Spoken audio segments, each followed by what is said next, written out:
नमस्कार साथियों, सुदृष्टि PCS classes में आप सभी का हार्दिक स्वागत है। तो साथियों, आज हम लोग सामान्य हिंदी के दो बहुत ही महत्वपूर्ण टॉपिक के एमसीक्यू सॉल्व करेंगे। जैसे कि आपको पता है कि सामान्य हिंदी जो है, जो आपकी आगामी परीक्षा है आरओ की प्रारंभिक परीक्षा वर्ष 2023 की, उसमें जो हिंदी है वो अकेले ही आपका 60 नंबर या आपका कह सकते हैं 60 अंक पूरा कवर कर रहा है। तो अंतिम रूप से चयनित होने के लिए ये एक बहुत ही अच्छी स्ट्रेटजी हो सकती है कि हिंदी में आप 58 to 59 नंबर गेन कर लें। तो यहाँ पर मित्रों जो 6 टॉपिक दिए गए हैं उससे 2 टॉपिक हमने उठाए हैं, शुद्ध वर्तनी और तत्सम तद्भव, और जो मोस्ट इंपॉर्टेंट क्वेश्चंस हैं, जो अति संभावित प्रश्न है परीक्षा के दृष्टिगत, जो निश्चित तौर पर आपको देखने को मिलेंगे। मैं बार बार जोर देके कह रहा हूँ कि यही 60 नंबर आपको मैं यहीं से दिखाऊंगा, जितने वीडियोज अभी आपको दिए जा रहे हैं। तो इनको स्किप करना आपके लिए बहुत ज़्यादा हानिकारक साबित हो सकता है, तो इनको स्किप बिल्कुल नहीं करना है। ध्यान से देखिए और एक एक चीज़ को समझिए। तो यहाँ पर मित्रों सर्वप्रथम जो भी आपकी यहाँ पर वीडियोस बनाई जाती हैं उनकी पीडीएफ कहाँ पर अपलोड की जाती है, तो आप कह सकते हैं हमारे टेलीग्राम का चैनल है @SUDRISHTI सुदृष्टि, ठीक है, और बिना स्पेस छोड़े चैनल। इसका लिंक वीडियो के डिस्क्रिप्शन में भी आपको नीचे मिल जाएगा, वहाँ से भी आप जा सकते हैं, या टेलीग्राम पर आप सीधा इसको सर्च करें। जो ज्योग्राफी में क्लाइमेटोलॉजी हम पढ़ रहे थे, जलवायु विज्ञान, तो उसकी लेक्चर 1 और लेक्चर 2 इन दोनों की पीडीएफ ऑलरेडी अपलोड कर दी गई है इस चैनल पे। तो इन पीडीएफ को आप डाउनलोड कर लें और प्रॉपर रिवीजन करते रहें बार बार, वरना चीज़ें आपके दिमाग से स्किप हो सकती हैं। तो चलिए प्रारंभ करते हैं। तो यहाँ पर शुद्ध वर्तनी और तत्सम तद्भव, यहाँ से 10-10 आप कह सकते हैं मोस्ट इंपॉर्टेंट एमसीक्यू। असल में वो 10 नहीं होंगे, उसमें बहुत सारे प्रश्न बनेंगे, आप सभी को पता है। तो प्रारंभ करते हैं। 2 सेक्शन में इसको डिवाइड किया गया है। सबसे पहले आपकी जो वर्तनी शुद्धि है, हम इसको देखेंगे भाग 1 में। पहला प्रश्न आप सभी के सम्मुख है। अगर आपको उत्तर पता है तो मैं चाहूँगा कमेंट बॉक्स में अपना उत्तर जरूर दर्ज करें। तो आपसे पूछा गया है इनमें से शुद्ध वर्तनी किसकी है? शुद्ध वर्तनी इनमें से किसकी है? आधीन, आध्यात्म, आगामी या आशीर्वाद? आशीर्वाद। तो आपसे पूछा गया इनमें से शुद्ध वर्तनी किसकी है? मोस्ट इंपॉर्टेंट है, मोस्ट इंपॉर्टेंट। यहाँ पर कुछ शब्द ऐसे लिखे गए हैं जिनका रिकॉर्ड है परीक्षा में, है ना, स्टार मार्कर है, ध्यान दीजिएगा। आधीन अगर बात करें मित्रों तो ये हमारा गलत है। क्यों? क्योंकि आधीन नहीं होता है, क्या होता है? तो आप कह सकते हैं अधीन। आधीन नहीं होता है, अधीन होता है। आध्यात्म भी हमारा गलत लिखा हुआ है। क्यों? क्योंकि आध्यात्म नहीं होता है, अध्यात्म होता है, अध्यात्म, ठीक है। उसके बाद आगामी हमारा बिल्कुल करेक्ट लिखा हुआ है, यही हमारा उत्तर हो जाएगा, यही हमारा उत्तर हो जाएगा, आगामी। ये हमारा बिल्कुल सही लिखा गया है। मोस्ट इंपॉर्टेंट है, स्टार इस पे अलग से बना रहा हूं मैं। आशीर्वाद, ध्यान दीजिएगा, आशीर्वाद नहीं होता है ना, श पे छोटी की मात्रा नहीं होती है। मोस्ट इंपॉर्टेंट है, कैसा होता है? तो ये गलत है आपका। इसका सही क्या होगा? तो आप कह सकते हैं आशीर्वाद, आशीर्वाद, ठीक है। तो ये आप कह सकते हैं अधीन, अध्यात्म और आशीर्वाद होता है, ना कि आशीर्वाद। तो यहां पर सी विकल्प हमारा बिल्कुल करेक्ट हो जाएगा। आगे बढ़ते हैं। अगला प्रश्न आप सभी के सम्मुख है, यहां पर मैंने लिखा भी है इन चीजों को। तो शुद्ध वर्तनी इनमें से आपको बतानी है किसकी है, ठीक है। अंताक्षरी, अंत्याक्षरी, अंताक्षरी और अंत्याक्षरी। तो यहां पर आपको बताना है शुद्ध वर्तनी कौन सी है, जो हम अंताक्षरी खेलते हैं, है ना, तो गाने गाते हैं, और जहां पर हमारा शब्द खत्म होता है वहीं से अगला गाना गाना होता है इस गेम में। तो यहां पर मित्रों अगर हम बात करें तो बी विकल्प हमारा बिल्कुल करेक्ट हो जाएगा, अंत्याक्षरी होता है, ठीक है, अंत्याक्षरी होता है। ये भी आपका गलत है, ये भी गलत है, ये भी गलत है, और प्रश्न हमारा मोस्ट इंपॉर्टेंट है, कई बार पूछा गया रिपीटेडली, स्टार मार्कर है, ध्यान दीजिएगा। अंत्याक्षरी मतलब अन और फिर आधा त भी होता है, और फिर या होता है, और फिर री होता है, ना कि डी होता है। तो ध्यान दीजिएगा, अंत्याक्षरी, ठीक है। आगे बढ़ते हैं। अगला प्रश्न आप सभी के सम्मुख है। शुद्ध वर्तनी आपको दोबारा बतानी है, इनमें से किसकी वर्तनी शुद्ध लिखी गई है? 4 विकल्प यहां पर आपको दिए गए हैं। अत्याधिक, आहार, अनुग्रह और अनुगृहित। अब यहां पर आपको बताना है किसकी वर्तनी शुद्ध लिखी गई है, अत्याधिक, आहार, अनुग्रह या अनुगृहित। यहां पर मित्रों ध्यान दीजिएगा, मोस्ट इंपॉर्टेंट प्रश्न है ना। यहां पर जो भी शब्द आपके लिखे गए हैं वो सभी इंपॉर्टेंट है परीक्षा के दृष्टिगत। तो यहां पर अत्याधिक नहीं होता है, मोस्ट इंपॉर्टेंट है, ये क्या होता है? तो ये आपका होता है, ये गलत है। क्यों? क्योंकि यहां पर होता है अत्यधिक, ना कि अत्याधिक। तो यहां पर यह होता है, आ की मात्रा नहीं होती, वो वर्तनी की दृष्टि से अशुद्ध माना जाता है। तो अत्याधिक नहीं होता है, अत्यधिक होता है। इसके बाद आहार, ये हमारा बिल्कुल करेक्ट लिखा हुआ है, इसमें कोई अशुद्धि मौजूद नहीं है, आहार ही होता है। इसके अलावा अनुग्रह नहीं होता है, क्या होता है, तो ये भी गलत है। ऊ की छोटी ऊ की मात्रा लगी होती है, आप कह सकते हैं अनुग्रह होता है, ठीक है, अनुग्रह। और इसी से क्या बनता है, तो ये भी हमारा गलत है, क्यों, क्योंकि यहां पर भी आप देखिए बड़ी ऊ की मात्रा लगी हुई है, तो यहां पर आपका अनुग्रहित होता है, अनुग्रहित, ठीक है, अनुग्रहित, अनुग्रहित। तो ये हमारा बिल्कुल करेक्ट होगा, यहां पर बी विकल्प हमारा बिल्कुल सही हो जाएगा। मोस्ट इंपॉर्टेंट क्वेश्चन था, आगे बढ़ते हैं। अगला प्रश्न आप सभी के सम्मुख है, आपको शुद्ध वर्तनी वाले शब्द का चयन करना है कि इनमें से किसकी वर्तनी शुद्ध लिखी गई है, तो इसको एक बार जरूर अंडरलाइन कर लिया करें जो पूछा जा रहा है, वरना गलतियां हो जाती हैं। अब अनुयायी, अनाधिकार, अंतर ध्यान और आर्द्र, आपको बताना है इनमें से किसकी वर्तनी शुद्ध लिखी गई है। तो यहां पर मित्रों पहला जो हमारा विकल्प है ये गलत है, क्यों, क्योंकि अनुयायी नहीं होता है, क्या होता है, तो आप कह सकते हैं अनुयायी, यायी होता है ना कि याई होता है। अनाधिकार, अना नहीं होता है, क्या होता है, अनधिकार, यहां पर क्या होता है, अनधिकार, ठीक है। तो गलती क्या थी, अना लिखा हुआ था, न पे आ की मात्रा नहीं होती है, अनधिकार होता है। उसके बाद अंतर ध्यान, मोस्ट इंपॉर्टेंट है, ध्यान दीजिएगा, मोस्ट इंपॉर्टेंट, अलग से मैं लिख रहा हूं और पूछा भी जा सकता है ये अगले आपकी परीक्षा में। अंतर ध्यान नहीं होता है, अंतर्धान होता है, अंतर्धान, तो मोस्ट इंपॉर्टेंट था, ये भी गलत है, ये भी गलत है। अंतर्धान होता है, अंतर्धान, यह नहीं होता है कहीं पे भी, अंतर्धान होता है।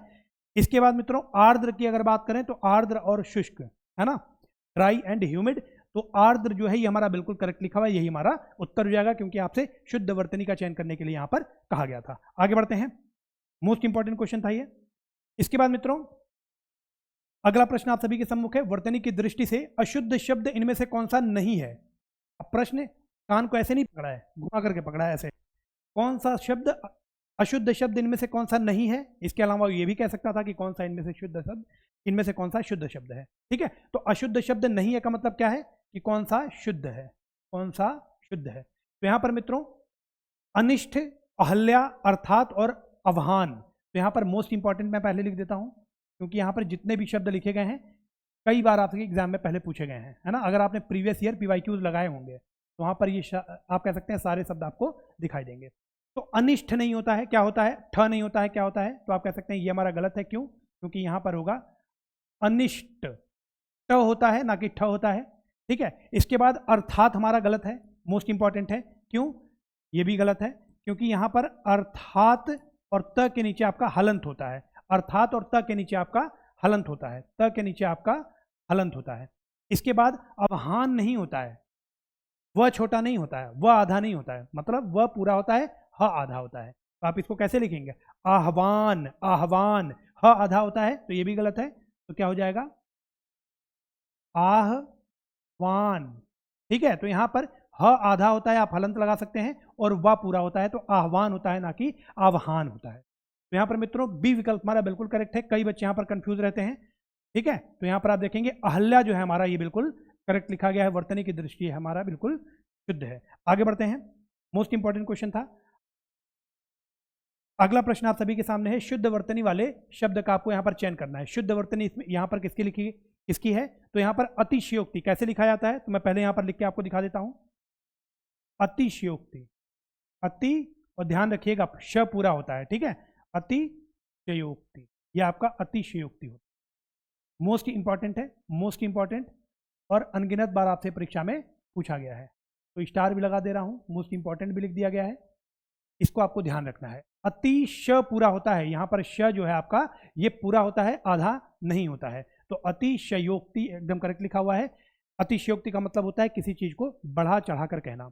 हनुमान की पूंछ में लगन न पाई आग, सगरी लंका जल गई, गए निशाचर भाग। तो अब यहाँ पर पूंछ में आग लग नहीं पाई और सारे निशाचर भाग गए, मतलब यहाँ पर बढ़ा चढ़ा करके बहुत गरिमामयी तरीके से ये व्याख्या की गई है। तो आप कह सकते हैं अतिशयोक्ति किया गया है इसका, और यहाँ पर अतिशयोक्ति में श बड़ा होता है, ठीक है। अतिशयोक्ति का मतलब बढ़ा चढ़ाकर, तो बड़ा से ऐसे याद रखो, अतिशयोक्ति। इसके अलावा इसी से एक शब्द बनता है अतिशयोक्त, अति, तो यहां पर भी श पूरा होता है, अतिशयोक्त, अतिशयोक्त, तो ये भी आपको ध्यान रखना है। तो यहाँ पर जो सी विकल्प है ये हमारा बिल्कुल करेक्ट लिखा हुआ है, बाकी सारे विकल्प गलत लिखे गए हैं। अतिशयोक्त ये क्यों गलत है? क्योंकि यहाँ पर शब्द पूरा होना चाहिए, यहाँ पर श आधा है तो ये भी गलत हो जाएगा, ये भी गलत हो जाएगा और ये भी गलत हो जाएगा। मोस्ट इंपॉर्टेंट है, बार बार मैं कह रहा हूँ, इसको आपको ध्यान में रखना है। आगे बढ़ते हैं। अगला प्रश्न आप सभी के सम्मुख है, शुद्ध वर्तनी वाले शब्द का आपको यहाँ पर चयन करना है, इनमें से किसकी वर्तनी शुद्ध लिखी गई है ये आपको बताना है, ठीक है। तो यहाँ पर पहला विकल्प आपका लिखा हुआ है अद्यापि, और यही हमारा बिल्कुल करेक्ट लिखा हुआ है। ए विकल्प यहाँ पर हमारा बिल्कुल सही हो जाएगा। मोस्ट इंपॉर्टेंट क्वेश्चन है, क्यों अभी मैं आपको बता रहा हूँ, ठीक है। स्टार मार्कर है। अब ऐसे ही प्रश्न आपसे परीक्षा में पूछे आने की पूरी उम्मीद है, संभावना है ना। अगर ये ऐसे लिखा होता तो ये गलत हो जाता। क्यों? क्योंकि यहाँ पर द पे आ की मात्रा नहीं है। ये आपका कैसे होता है?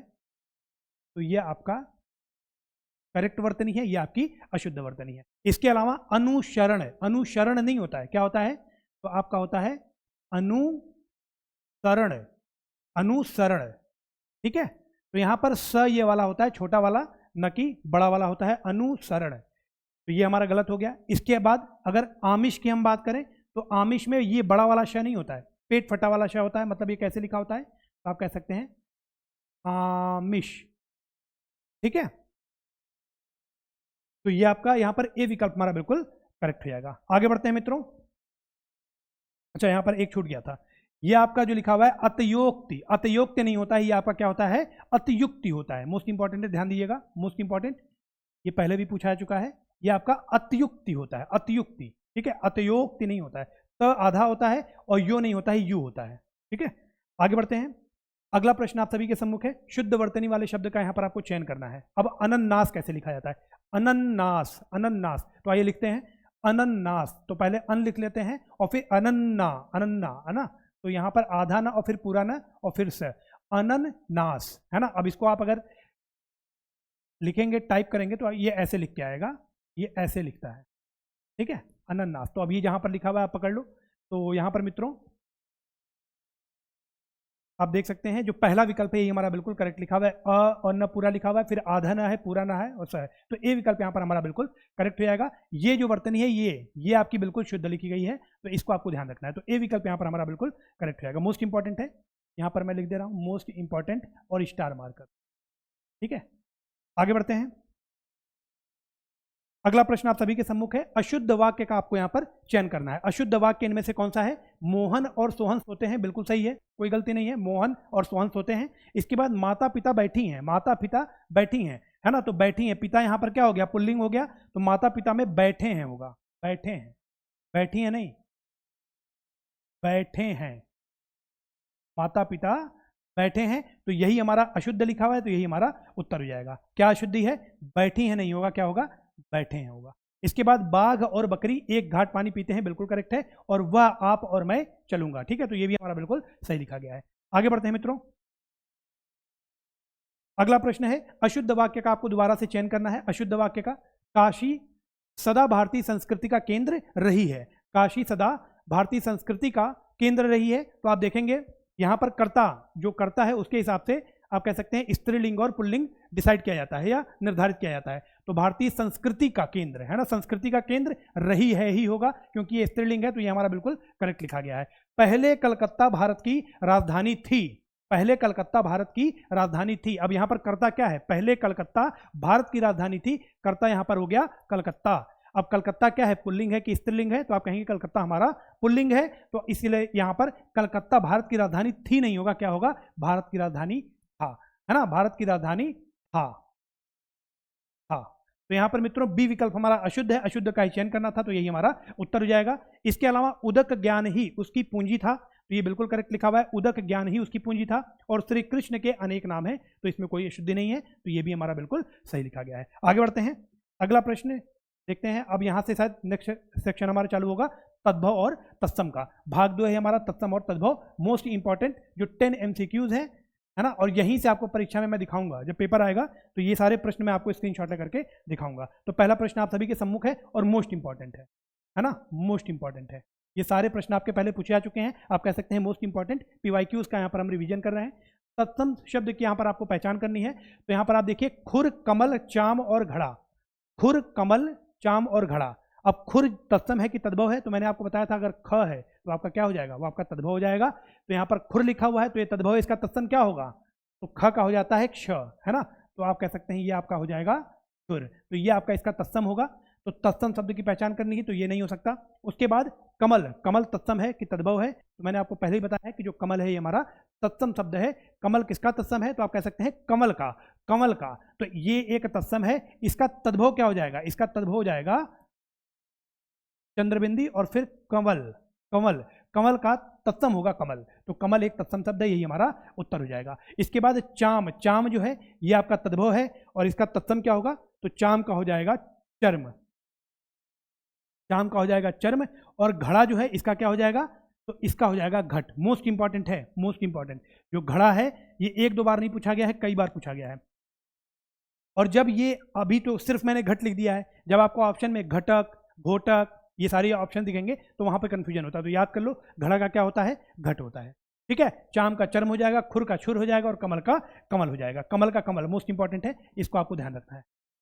आगे बढ़ते हैं, अगला प्रश्न आप सभी के सम्मुख है। तो यहां पर आप देख सकते हैं कमल का कमल, उसके बाद खुर का छुर, चाम का चर्म और घड़ा का घट।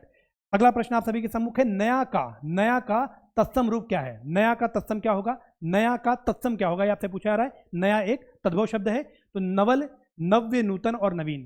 तो आप देखिए नया जो है, नया, इसके पर्यायवाची अगर हम बोले, पर्यायवाची, तो नया के पर्यायवाची ये सभी हैं, नवल, नूतन और नवीन। नवल,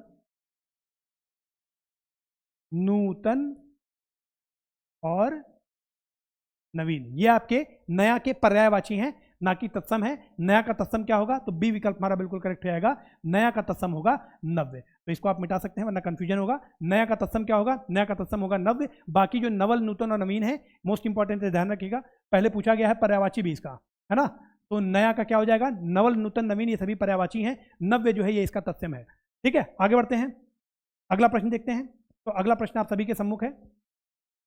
आपको पूछा गया है कि इनमें तत्सम शब्द कौन सा है, तत्सम शब्द कौन सा है ये पूछा गया है। चार विकल्प हैं, क्रोश, क्या, खप्पर और चना। इसमें पूछा गया है तत्सम शब्द कौन सा है। तो आप देखिए मैंने आपको पहले बताया है कि तत्सम तद्भव पहचानने के तरीके में अगर बड़ा शाह आ गया, बड़ा शाह देखो तो अलर्ट हो जाओ, वो आपका तत्सम होगा। तो यहाँ पर क्रोश जो है ये आपका एक तत्सम शब्द है, ये विकल्प हमारा बिल्कुल करेक्ट हो जाएगा। ये किसका तत्सम है, तो इसका तद्भव क्या होगा, आप कह सकते हो कोस, कोस का होता है क्रोश। इसके बाद अगर क्या की बात करें तो ये एक तद्भव है, इसका तत्सम क्या होगा, तो इसका तत्सम हो जाएगा किम।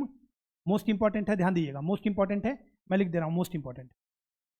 क्या का जो तत्सम होता है, यहां पर लिख दे रहा हूं तत्सम, ठीक है। क्या का तत्सम किम होता है, क्रोश जो है इसका तद्भव, तद्भव इसका क्रोश का तद्भव कोस होता है। देखिए कई बार इन तत्सम तद्भव वाले प्रश्नों में गलती कैसे होती है, हमें सही पता भी होता है तो वहां पर कंफ्यूजन होता है कि कौन सा इनमें तत्सम है और कौन सा तद्भव है। तो ये भी आप बार बार पढ़ें और बार बार याद करें, जो भी आपकी ट्रिक है उनको बार बार यहां पर अप्लाई करें कि जो छोटा सा है वो आपका तद्भव होता है तो कोस तद्भव हो जाएगा, बड़ा सा आपका तत्सम होता है तो क्रोश तत्सम हो जाएगा। इसके बाद क्या का क्या होता है तो किम होता है, ध्यान दीजिएगा मोस्ट इंपॉर्टेंट है। खप्पर की बात करें तो इसका हो जाएगा खरपर, खप्पर का क्या हो जाएगा, खप्पर का हो जाएगा खरपर, खप्पर का हो जाएगा खरपर। इसके बाद चना, ये पहले ही बताया मैंने, मोस्ट इंपॉर्टेंट है, मोस्ट इंपॉर्टेंट है। चना का क्या होता है, तो चना का चूर्ण नहीं होता है। सबसे इंपॉर्टेंट बात क्या है, तो ये चणक होता है। चना का क्या होता है, चणक, चना का चणक होता है। खप्पर का खरपर होता है, क्या का किम होता है, क्रोश का ये तत्सम है, इसका तद्भव होगा कोस, ठीक है। आगे बढ़ते हैं, मोस्ट इंपॉर्टेंट क्वेश्चन था ये। अगला प्रश्न आप सभी के सम्मुख है, most important, most important, religion is a opium, ठीक है। किसने कहा था, तो आप देखिए इसको नेट पे जा करके, रिलीजन इज अ ओपियम।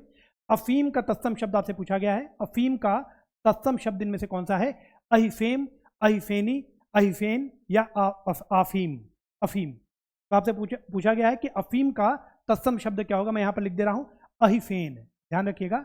अफीम का तत्सम क्या होता है, अहिफेन। तो अहिफेन देखते हैं कहां पर लिखा हुआ है, तो सी विकल्प यहां पर हमारा बिल्कुल करेक्ट हो जाएगा। मोस्ट इंपॉर्टेंट क्वेश्चन था, स्टार मार्कर कई बार पूछा गया है। तो अफीम का तत्सम क्या होगा, अहिफेन। आगे बढ़ते हैं, अगला प्रश्न है मित्रों यहां पर, तद्भव तत्सम का अशुद्ध युग्म, पहला तद्भव है और दूसरा तत्सम है, अशुद्ध युग्म आपको बताना है। तो पहला तद्भव, दूसरा तत्सम। बोहनी का वेधन लिखा हुआ है, बालू, बालू का बालुका लिखा हुआ है, बिल्कुल करेक्ट है, ये आपका तद्भव है, इसका तत्सम हो जाएगा बालुका।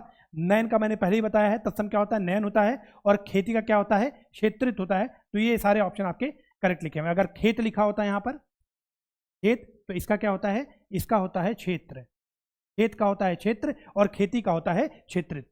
इसके अलावा मित्रों जो पहला विकल्प है ये हमारा गलत है, क्यों, क्योंकि आप देखेंगे बोहनी का वेधन नहीं होता है, ठीक है। तो इसको आइए देखते हैं, यहाँ पर मैंने सारी चीजें लिख दी हैं, और बहुत करीबी मामला है यहाँ पर, वेधना, ध्यान दीजिएगा, वेधना का होता है वेधन, वेधना जो है, ये जो वेधन है ये आपका तत्सम है, ये आपका क्या है, ये आपका तत्सम है, इसका तद्भव क्या होगा, तो आप कह सकते हैं वेधना, वेधना, वेधना का तत्सम होता है वेधन। इसके अलावा अगर बोहनी की बात करें तो ये आपका तद्भव है और इसका तत्सम होता है बोधन,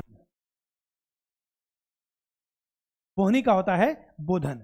तो मोस्ट इंपॉर्टेंट था, मोस्ट इंपॉर्टेंट है ना। ऐसे ही जो बहुत आप कह सकते हैं नजदीकी वाले होते हैं शब्द, वही आपसे परीक्षा में पूछे जाते हैं, और इन्हीं प्रश्नों को हम ट्रिकी या मॉडरेट टू हार्ड में काउंट करते हैं। तो आप देखेंगे बोहनी का होता है बोधन, मोस्ट इंपॉर्टेंट है बोहनी। तो याद रखिए, कैसे याद रख सकते हैं, बोहनी में भी बो है और बोधन में भी बो है, ठीक है, बोहनी मतलब बोधन। इसके बाद अगर वेधन की बात करें तो ये किसका तत्सम है, तो ये आपका वेधन का, वेधन, वेधना, वेधना का हो जाएगा वेधन, वेदना का हो जाएगा वेधन, मोस्ट इंपॉर्टेंट था। आगे बढ़ते हैं मित्रों, अगला प्रश्न है आपका, तद्भव तत्सम का अशुद्ध युग्म आपको यहां पर बताना है, तद्भव तत्सम का अशुद्ध युग्म। तो झावा का झामक, बिल्कुल करेक्ट लिखा हुआ है, आप देखेंगे झावा एक तद्भव शब्द है, इसका तत्सम हो जाता है झामक। इसके बाद केकड़ा का करकटी, केकड़ा का करकटी, तो यहीं पर आप अलर्ट हो जाओ। आगे बढ़ते हैं, मोर का हमारा मयूर, बिल्कुल करेक्ट लिखा हुआ है, और मोर मतलब क्या होता है, मोर है ना, शादी के टाइम पर कई जगह आप देखोगे गांव के क्षेत्र में बोला जाता है कि इनको मोर पहनाओ, तो मोर वो क्या है, वो मुकुट है। तो मोर जो है इसका तत्सम क्या होता है, ध्यान दीजिएगा, आपसे पूछा गया तद्भव तत्सम, मोर एक तद्भव है, मोर एक तद्भव है, मोस्ट इंपॉर्टेंट है, यहीं पर गलती होती है, ठीक है। और जो मुकुट है ये क्या है, ये आपका तत्सम है।